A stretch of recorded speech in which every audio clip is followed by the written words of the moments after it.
మనకి ఒక సంవత్సరంలో వచ్చే చాలా గొప్ప గొప్ప తిథులలో ఒకటి శ్రీరామనవమి. భగవంతుడు అనేక అవతారములను స్వీకరించాడు. అందులో మనుష్య జీవితానికి చాలా దగ్గరగా ఉండే అవతారం శ్రీరామ అవతారం. ఎందుకంటే ఆయన 16 అణాల నరుడిగా ఈ భూమి మీద ఆవిర్భవించాడు. అసలు శ్రీరామాయణ ప్రారంభంలోనే వాల్మీకి మహర్షి తన ఆశ్రమానికి వచ్చిన నారదుణ్ణి 16 గుణములు పరిపూర్ణముగా కలిగిన నరుడు ఎవరు, ఆయన ఇప్పుడు ఈ కాలమునందు ఉన్నవాడై ఉండాలి అని అడిగినప్పుడు 16 గుణములు పరిపూర్ణముగా కలిగినటువంటి మానవుడు ఈ కాలమునందు ఎవరున్నారు అని అడిగితే 16 గుణములు పరిపూర్ణముగా కలిగినవాడు ఈ కాలమునందే ఉన్నవాడు రామచంద్రమూర్తి అని ఆ రాముని యొక్క గుణములన్నిటినీ కూడా నారద మహర్షి వర్ణించి సంక్షేప రామాయణంగా చెప్తే తర్వాత అదే 24,000 శ్లోకములుగా మారి శ్రీరామాయణ కావ్యంగా వచ్చింది.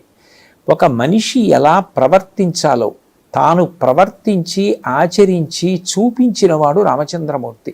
అందరూ వేదం చదువుకోలేరు, అందరికీ విహిత కర్మ నిషిద్ధ కర్మ తెలియకపోవచ్చు. కానీ ఆ రామచంద్రమూర్తి యొక్క నడవడిని పరిశీలిస్తే శ్రీరామాయణంలో ఆయన ఎలా ప్రవర్తించాడో అదే వేదవిహితమైన ప్రవర్తన. గృహప్రవేశం చెయ్యాలంటే ఏం చెయ్యాలి, రామాయణం చదువుకుని రాముడు కొత్తగా కుటీరం నిర్మించుకుని ఏం చేశాడో పరిశీలిస్తే అదే చెయ్యవలసి ఉంటుంది. ఏ విషయంలోనైనా సరే రామచంద్రమూర్తి ఆదర్శప్రాయుడు, ధర్మమూర్తి. ఆయన రాశీభూతమైనటువంటి ధర్మం. ఆయనకి పరమశత్రువైనటువంటి రాక్షసుడు మారీచుడు ఆయన గురించి మాట్లాడుతూ రామో విగ్రహవాం ధర్మ అంటాడు. ధర్మం రాశీభూతమైతే అదే రామచంద్రమూర్తి. ఆయన నరుడిగా ఈ భూమి మీద ఆవిర్భవించిన తిథి శ్రీరామనవమి. ఆ నవమి నాడు తతశ్చ ద్వాదశే మాసే చైత్రే నవమికే తిథౌ నక్షత్రే తిథి దైవత్యే స్వచ్ఛ సంస్థేషు పంచషు గ్రహేషు కర్కటే లగ్నే వాక్పతాం ఇందునా సహా ప్రోద్యమానే జగన్నాథం సర్వలోక నమస్కృతం అంటోంది రామాయణం. చైత్రమాసంలో శుక్లపక్షంలో నవమి తిథి నాడు కర్కటక లగ్నంలో ఆయన ఆవిర్భవించాడు. 5 గ్రహములు ఉచ్చస్థితిలో ఉండగా పుట్టినటువంటి వాడు. అటువంటి శ్రీరామ నవమి మనం ఎట్లా చేసుకోవాలి అన్న విషయాన్ని శాస్త్రములు నిర్ణయించి ఉన్నాయి.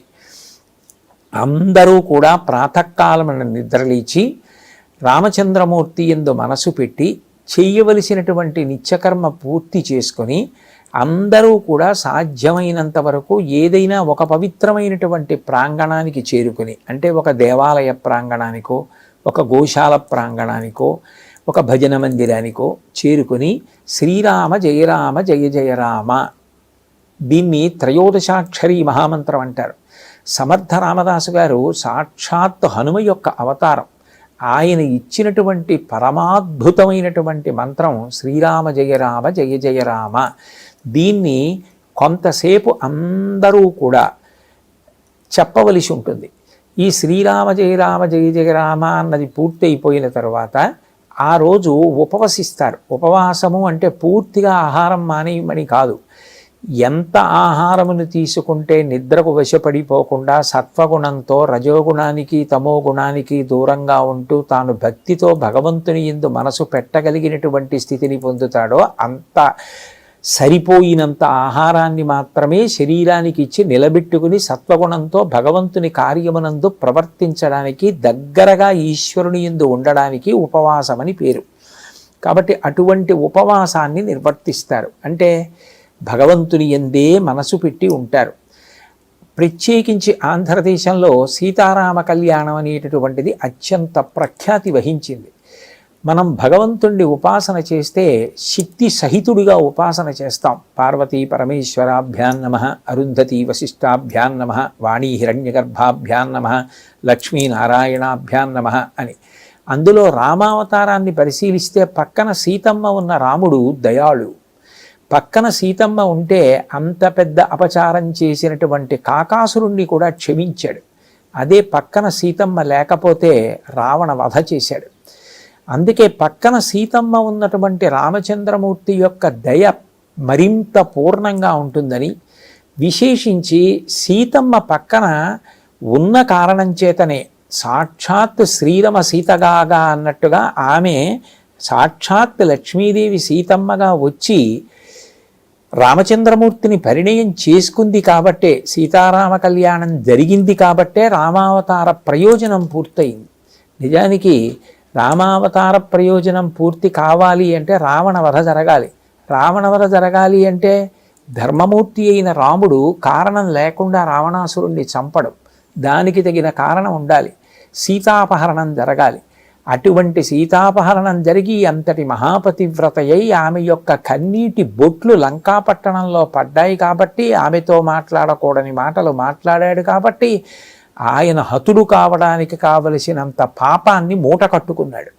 విధిస్తవ పదార్థాయ విహితో నాత్ర సంశయ అంటుంది సీతమ్మ రామాయణంలో. నువ్వు మరణించడానికి కావలసినంత పాపాన్ని ఇప్పుడు మూట కట్టుకున్నావు. నన్ను అపహరించి తెచ్చి ఇక్కడ పెట్టి నాతో మాట్లాడకూడని మాటలు మాట్లాడావు కాబట్టి ఇప్పుడు నువ్వు పండిపోయిన పండు చెట్టు నుంచి ఎలా కింద పడిపోతుందో అలా రాముడి చేత వధింపబడడానికి కావలసినంత పాపాన్ని మూట కట్టుకున్నావంది. సీతమ్మ పక్కన లేకపోతే రామావతారం పరిపూర్ణం కాదు. నరుడిగా వచ్చాడు. దశవర్ష సహస్రాణి దశవర్ష శతాని చ అని ప్రతిజ్ఞ. 11,000 సంవత్సరములు భూమి మీద ఉంటానన్నాడు. నరుడిగా పత్నిని స్వీకరించి సంతానమును పొంది పరిపూర్ణత్వాన్ని పొందాడు. అందుకే ఒక నరుడు ప్రవర్తించవలసిన విధానాన్నంతటినీ కూడా సూచిస్తున్నారు కాబట్టి ఆ శక్తి సహితుడైనటువంటి రామచంద్రమూర్తి యొక్క ఉపాసన సర్వవిధములా కూడా ప్రయోజనకారి కాబట్టి ఆ సశక్తియుతుడైన రామచంద్రమూర్తి ఆరాధనని చూపించడం కోసం సీతారామ కళ్యాణ ఘట్టాన్ని అన్ని చోట్ల నిర్వర్తిస్తారు. ప్రేమతో భక్తులందరికీ కూడా ఆ వేసవికాలం ప్రవేశిస్తుంది కాబట్టి అందరూ ప్రశాంతంగా చల్లగా ఉండడానికి పానకం ఇవ్వడం, వడపప్పు పెట్టడం, అలాగే విసినికర్రలు పంచిపెట్టడం ఇటువంటివి చేస్తారు. ఆ రోజు సాయంకాలం కానీ లేదా ఏ కారణం చేతనైనా సాధ్యం కాకపోతే మరునాడు కానీ అందరూ ఒక పవిత్రమైన ప్రదేశంలో, అంటే ఇందాక నేను చెప్పినట్టుగా ఏ సీతారామచంద్రమూర్తి ఆలయంలోనో లేదా ఏదైనా దేవాలయ ప్రాంగణంలోనో గోశాలలోనో భజన మందిరాల్లోనో అందరూ సమావేశమై రామచంద్రమూర్తి యొక్క పట్టాభిషేక సర్గ చదువుకుంటారు. ఆ పట్టాభిషేక సర్గలో రామచంద్రమూర్తికి అలంకరింపబడిన కిరీటాన్ని వర్ణిస్తారు. వశిష్ఠుడు ఆ కిరీటాన్ని రామచంద్రమూర్తి తల మీద ఉంచాడు. ఆ కిరీట ధారణ రామచంద్రమూర్తి చేస్తే దేవతల నుండి సామాన్య జీవుల వరకు పరమానందాన్ని పొందారు. రామరాజ్యం అంటారు. రామరాజ్యం అంటే రాముడు ఎట్లా పరిపాలించాడో అట్లా పరిపాలన చేస్తే వచ్చేది రామరాజ్యం. అంతేకాని కేవలం రాముడి పరిపాలన చేస్తేనే రామరాజ్యం వస్తుంది అంటే మళ్ళీ రాముడు వస్తే తప్ప రామరాజ్యం రాదని గుర్తు కాదు. రామరాజ్యం అనిపించుకోవడానికి రాముడు ఏం చేశాడు అంటే శాస్త్రాన్ని ప్రమాణం చేసుకుని పరిపాలించాడు. మనం కూడా అట్లాగే శాస్త్రాన్ని ప్రమాణం చేసుకుని జీవించగలిగితే, పరిపాలన చేయగలిగితే మనకి కూడా రామరాజ్యమే. అదిగో అటువంటిది సూచింపబడుతుంది. అందుకని పట్టాభిషేక సర్గ చదివి ఆ రాముని యొక్క అంశ, ధర్మము యొక్క అంశ, న్యాయము యొక్క అంశ, ఆ దయ యొక్క అంశ అందరిలోనూ ప్రవేశించాలని, సమాజమంతా శాంతి భద్రతలతో సుఖ సంతోషాలతో ఉండాలని శ్రీరామనవమి నిర్వహిస్తారు.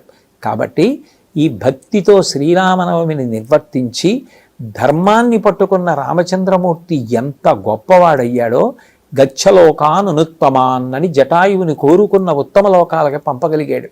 ఆ ధర్మం యొక్క విలువ తెలుసుకొని అందరూ ధర్మాచరణ చేసినప్పుడు సమాజంలో శాంతి భద్రతలు తమంత తాముగానే వెళ్ళి విరుస్తాయి.